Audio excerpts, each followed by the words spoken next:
Thank you everybody for showing up to the second annual Kelley Square Day.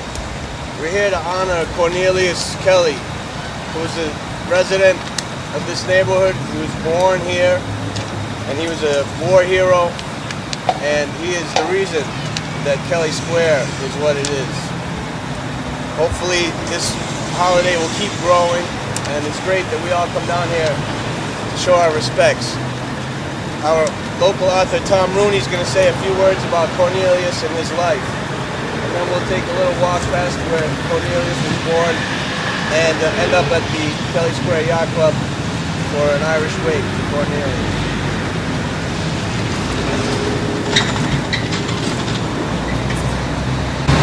Thank you, Al. Cornelius Kelley was the son of Morris and Joanne Kelley, Irish immigrants. He grew up in the Vernon Square, living on both Columbia and Washington Streets. Cornelius worked in Worcester as a clerk for the T.A. McKill's grocery store on Cohasset Street. He was a handsome kid. I took a picture of the Cohasset Street store about a few weeks ago, and I gave a copy of the photograph. It's converted to apartments up there on Cohasset Street now. That's where he worked, McKill's store.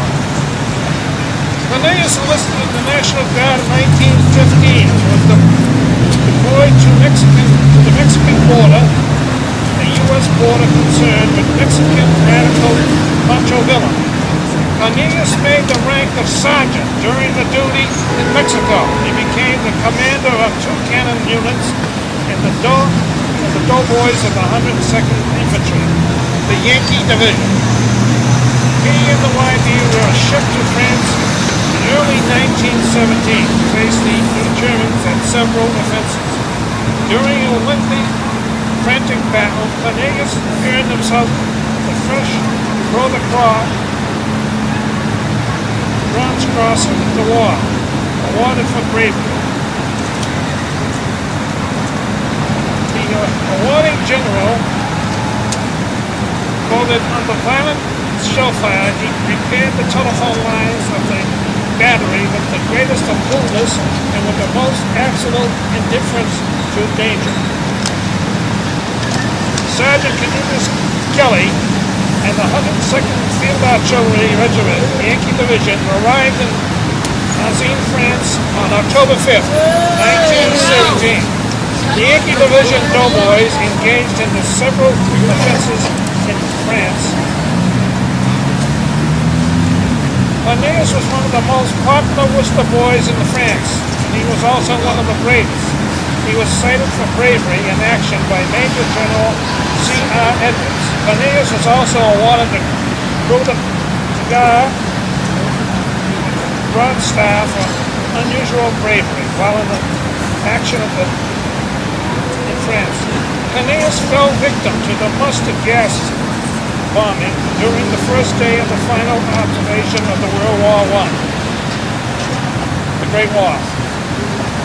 At Agon, Vernon, France, on October 13, 1918. Cornelius Kelley never made it back home to Worcester. He laid to rest at a plot D, row 43, grave 30, in the Agon Cemetery in Vernon, France.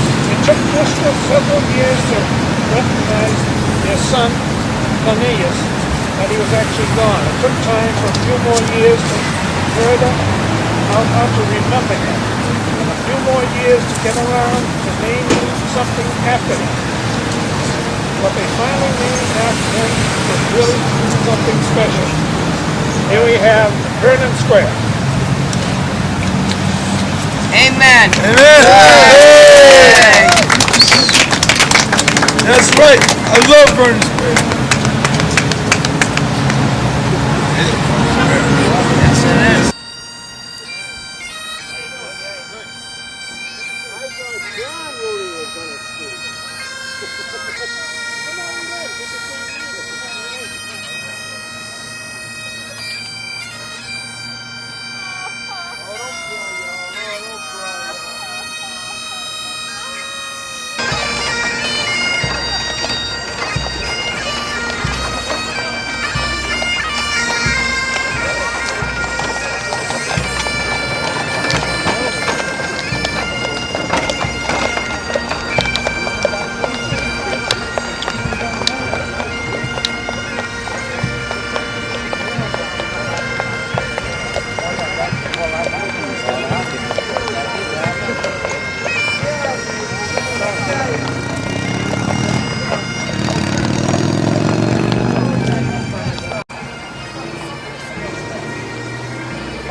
We'll hear him wailing.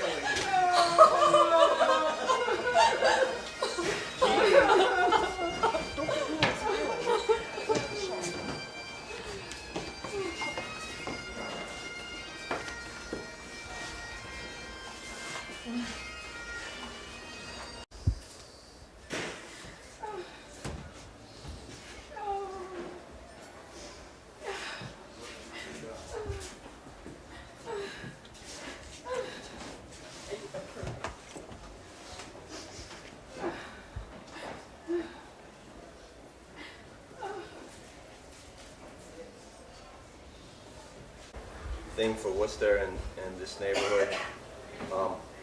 We have so much history here, and that's one thing that we should never forget and can never be taken away from us. Cornelius Kelley and Kelley Square represent some of the unique charisma that is Worcester, and I think we should never forget that and strive to appreciate the city more and more. As we try to rebound. Worcester is such a great place, and Cornelius would be really, and I'm sure he is, very proud of all of us for being here.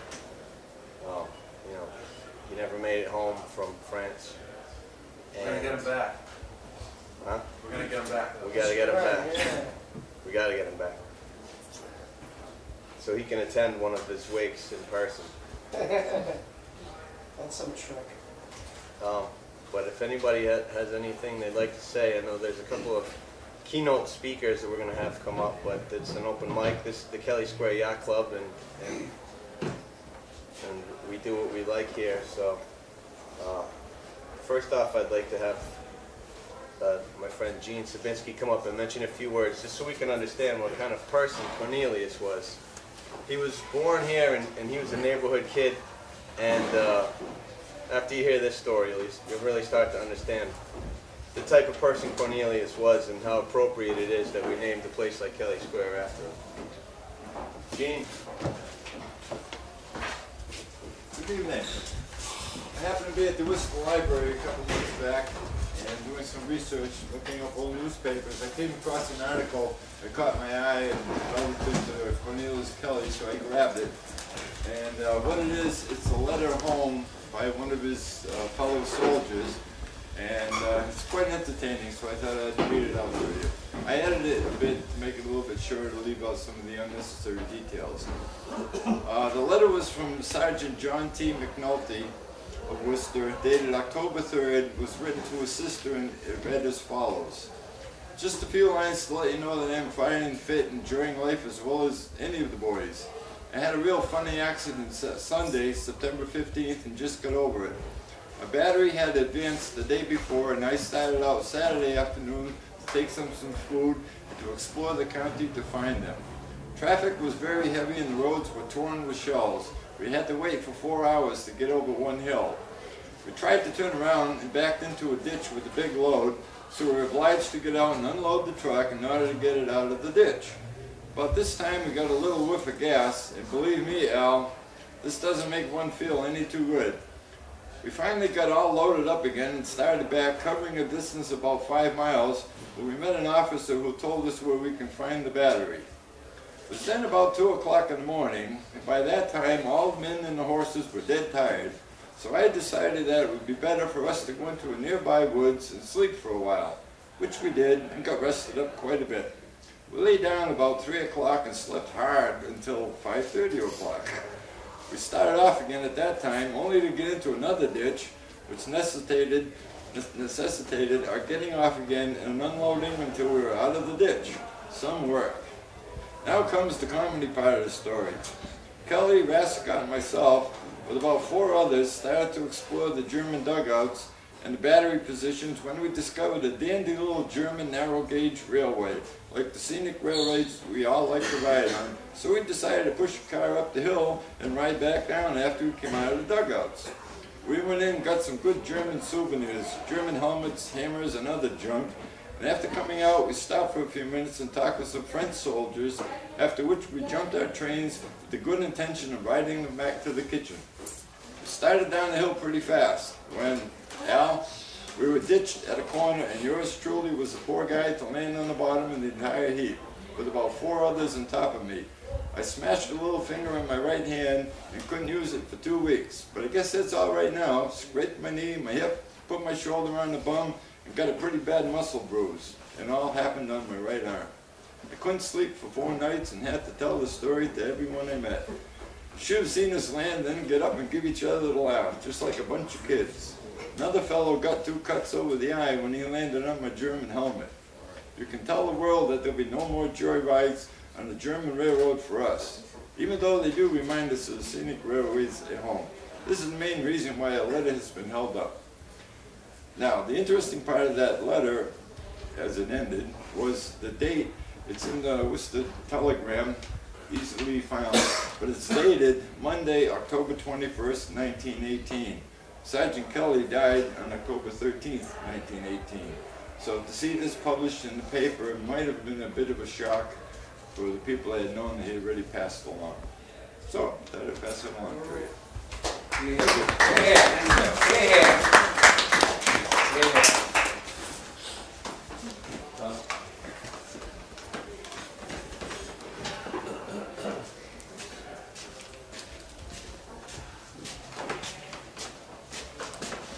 Thank you very much, Allie. When we were school children, we always had to recite "In Flanders Fields Where the Poppies Grew." So Allie asked me to read this poem by John McCrae. It came out in 1915. And it reads as follows. In Flanders fields the poppies grow, between the crosses row on row, that mark our place, and in the sky the larks still bravely singing fly, scarce heard amid the guns below. We are the dead. Short days ago we lived, we felt dawn, saw the sunset glow, loved and were loved, and now we lie in Flanders fields. Take up our quarrel with the foe. To you from failing hands we throw the torch. Be yours to hold it high. If ye break faith with us who die, we shall not sleep, though poppies grow in Flanders fields. Thank you.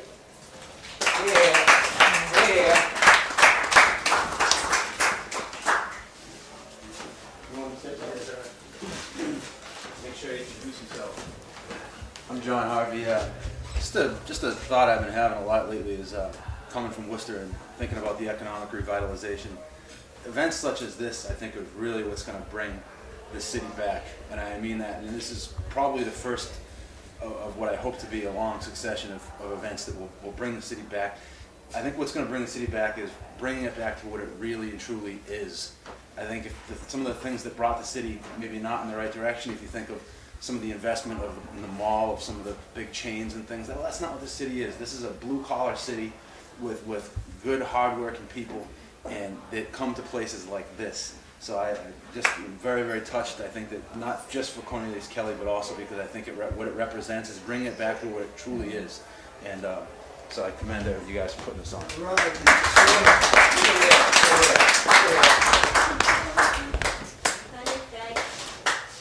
That's me. Yep. I owe you $3, right? Yeah. All right. Hold on 1 second, Millie. Okay. Okay. Millie, everybody.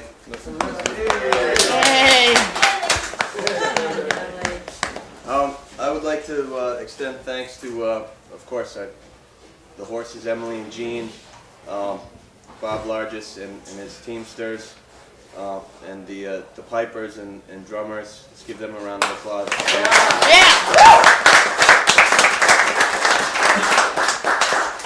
And everybody here.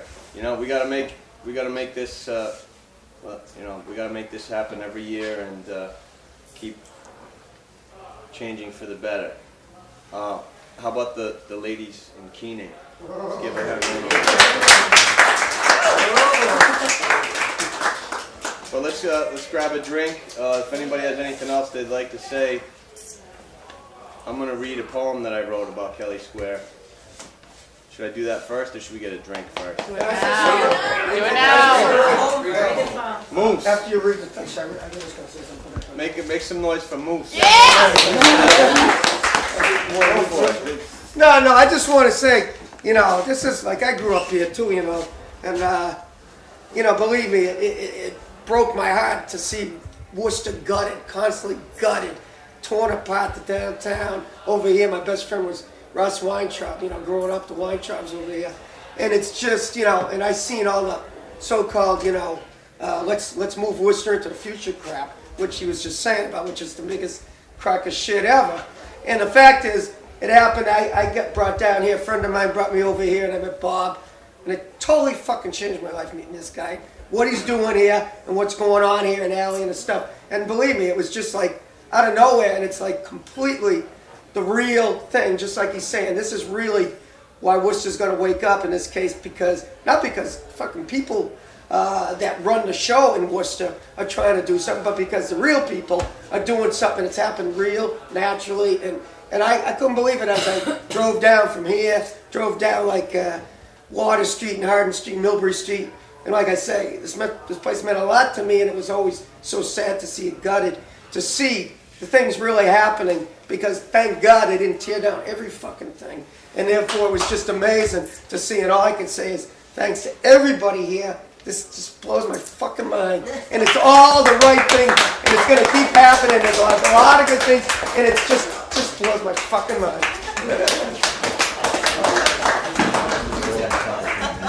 Well, that's a tough fucking act.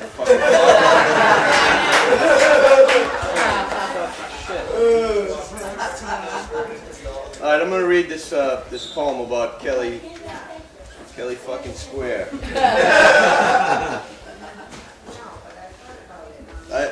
I was inspired because I used to come down to Maurice the Pantsman and Charlie Surplus when I was a kid, and this place has always been bananas to me. So, it's called the heart of the city, which I think Kelley Square really is the heart of our city.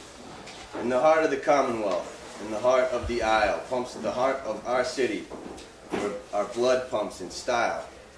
Main veins and arteries crisscross and beguile, with enough asphalt and road signage to pave a miracle mile, like Blackstone Canal water filling lock number 49. Although it's lock 48, it didn't rhyme. Come 5:45, this blood runs thick. Some drive through with closed eyes. And of course there's some tactic, or at least they say, he with the nicest car gives right away. And the sergeant at arms watches with a twinkle in his eye. That's K-E-double-L-E and the Y. Don't ask the pizzeria or the 290 exit sign. Just imagine if Worcester tried spelling Cornelius. It's enough to make Togo Palazzi cry. He once knew these streets, Washington, Columbia, when it was there. On his way to McKean Grocery, he'd cut across Vernon Square. Maybe it was his dream someday. The square will be mine, but I'm sure that dream didn't involve going to France and dying. He commanded a cannon troop, 2 cannons at that. When Cornelius said fire, we heard rat-a-tat-tat. 20 degrees north, between Harding and Green, Madison, Millbury, and don't forget Lamartine. 50 degrees south of by the Greyhound Pub. Dip in, the water's always right at the Kelley Square Yacht Club. So let us toast one to Connie without further ado, as we gather at the beating heart of our fair city, which we named after you. It's 88 years it's 89 years now since his luck turned rotten. Cornelius F. Kelley may be gone, but he's not forgotten.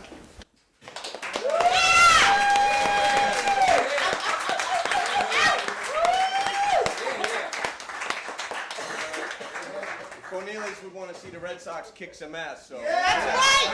Yeah. I'll drink to that. All right. Let's drink.